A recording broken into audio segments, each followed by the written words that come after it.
Everyone, and welcome to this step-by-step guide in which I'm going to be showing you around the ropes of the live reporting tool. You'll have received an email either from myself, Sohail, or Dr. Hyland, which includes a file called the modified project workload file. Go ahead and download that. You can see that I've already gone ahead and done that, and go ahead and open it up. And what it will do is it will open up a tool in a separate tab which is labeled the live reporting tool.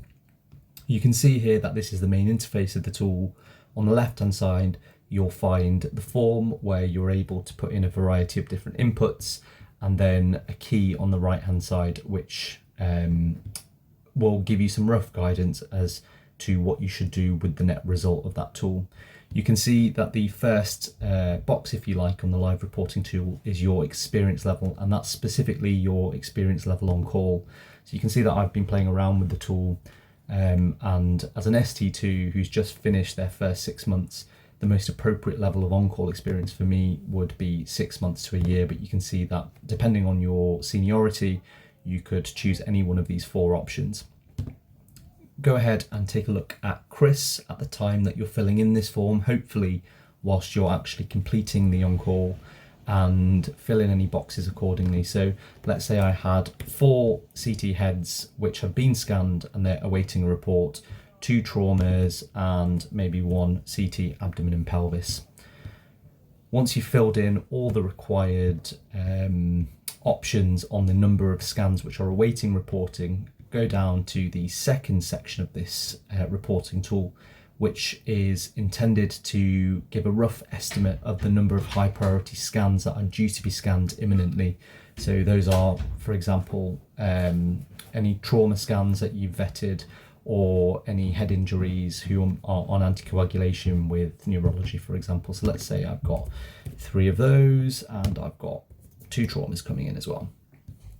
Once you've filled that in accordingly, go ahead right to the bottom of the form and press calculate, and as you can see it spits out 3 different results. So you've got a scans to report score, you've got an expected scans score, and then you've got a total workload score, and these are essentially intended for your benefit to be able to stratify your explanation both to your colleague on the other side and also any consultant that you may be escalating to.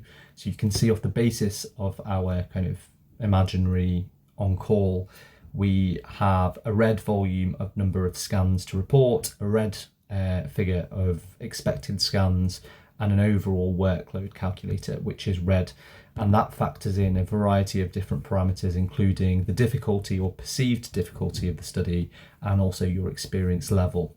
It's to be noted that these are currently in the beta stages of being tested, and dependent on your input and how well you found that the tool works, we'll be making slight alterations to the project over the coming weeks.